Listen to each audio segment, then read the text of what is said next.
Welcome back everyone. Today I'll be making Mapo tofu. Let's do this.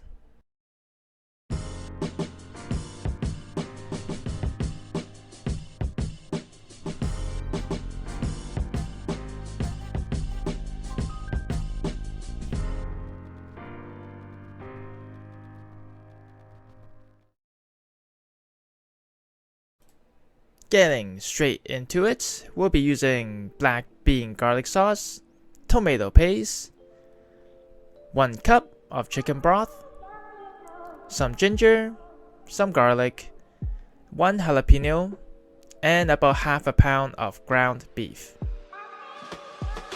While I'm slicing and dicing these ingredients, I do have a big disclaimer. This is not your traditional Mapo tofu. For the authentic Sichuan dish, you'll be using dalbanjian as your main sauce ingredient. Both my wife and I prefer this version, and that's what cooking is about.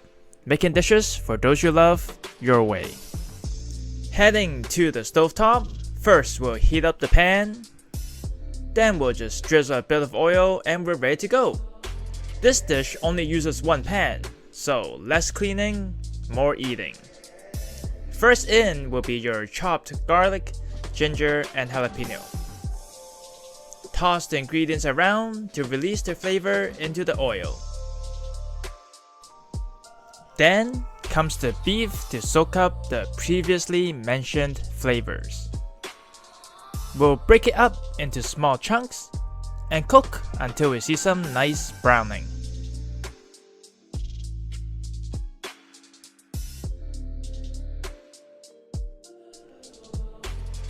Next, we'll add in 1 tablespoon of tomato paste, spread it around the pan, and cook until it's no longer bright red. Moving on, we'll add 3 tablespoons of black bean sauce and a couple cracks of Sichuan peppercorn. This is the most important spice you'll need to make sure your Mapo tofu lives up to its name. Ma actually means numb in Chinese, and it's an iconic sensation for most Sichuan dishes. We'll add in 1 cup of chicken broth and scrape your pan to make sure that all the fond incorporates into the sauce. While the pan is simmering away, back to the cutting board, we have prepared a cornstarch slurry, which is 1 teaspoon cornstarch mixed with equal parts water, and our tofu.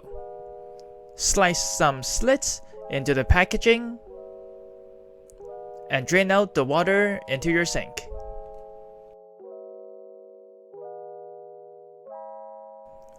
Once strained, we can start to cube this break of tofu. I always find that human has a great ability of cutting things in half. First, we stand up the tofu and slice down the middle. Next, a whole bunch of cuts that halves your previous cuts. And sooner or later, you end up with a handful of cubed tofu. Into the simmering pan the cubes go. Help separate the cubes of tofu and flip them around so each piece is covered in the sauce.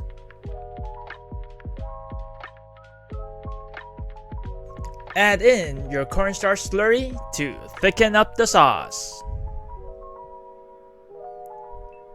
Make sure you're adding them in batches to raise its effectiveness. Pop on the lid and we'll let the tofu cook while soaking in the flavors. Here, you can learn from a couple of my mistakes. While the tofu is cooking, make sure to stir it frequently or else your tofu will burn at the bottom of the pan. Also, if I'm preparing this next time, I'll let this simmer a bit longer without the lid as this is still too watery of a sauce. If this happens while you're trying this dish, you can also add in more cornstarch slurry at this step to further thicken up the sauce. Onwards to plating. I have this adorable little pot that will hold my dinner tonight.